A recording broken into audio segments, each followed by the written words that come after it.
Men farzandlarimning baridaman, lekin milliydaman.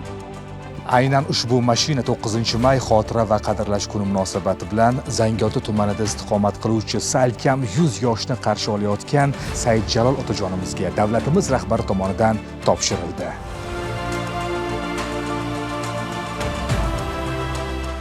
Biz aynan otaxon istiqomat qiladigan fayzli xonadonga keldik. Bayram muborak bo'lsin, medalli muborak bo'lsin. Prezidentimiz hurmat qilib, shu mashinani menga shu berdilar.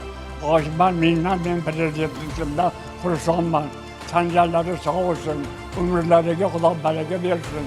Meni yoshimdan oshib yursinlar. Uzoq umr ko'rishi siri nimada deb o'ylaysiz? Rahmat. Nima? Uzoq umr ko'rishi siri nimada deb o'ylaysiz? 100 yoshga yaqinlashishi. Men hech birovni ko'nglini qoldirmadim. Mana shu medallar hammasi mehnatim orqasidan bo'lgan medallar hammasini oling. Yaxshiyam doktordan kelin qilgan ekanman deb xursand bo'ladilar. G'alabamizni 80 yilligi munosabati bilan muhtaram prezidentimiz Do'damlarga prezident sovg'asi avtomashinasini sovg'a qilishdi. Urush vaqtlarida men front orqasida ishlaganman. Juda azoblarni ko'rdim. Mana bolalarim omon bo'lsin, barimda hammasi yurt yoshlaringiz omon bo'lsin. Tavarik otaxonlardan bo'lib yurishinglarni yaratgan Allohdan so'rayman. Otasi bor odamning ko'ngli boshqacha ekan. Biz salkam 100 yoshni qarshi olayotgan otaxonning xonadonlaridamiz, lekin Milliydamiz. Birinchi qahramonimizning uylaridan chiqqanimizdan keyin qo'shnilar bizga yana bir salkam 100 yoshni qarshi olayotgan otaxon haqida ma'lumot berishdi. Ular ham aynan Zangiota tumanida istiqomat qiladilar. Charchamayapsizmi? Tetiksiz tetik.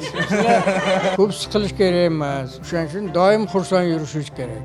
Hozir ketmon ham chopaman. Yo'q, Mehnat umr uzaytiradi. Ko'p mehnat qildik bizada. Uzoq yillar davomida tibbiyot sohasida faoliyat olib borgansiz, to'g'rimi? Ha, to'g'ri. Skoriyda ishladim. Bu davrda juda yomon bo'lgan. Hozir juda ham yaxshi sharoit. Hamma narsa bor hozir. Shukr qilish kerak.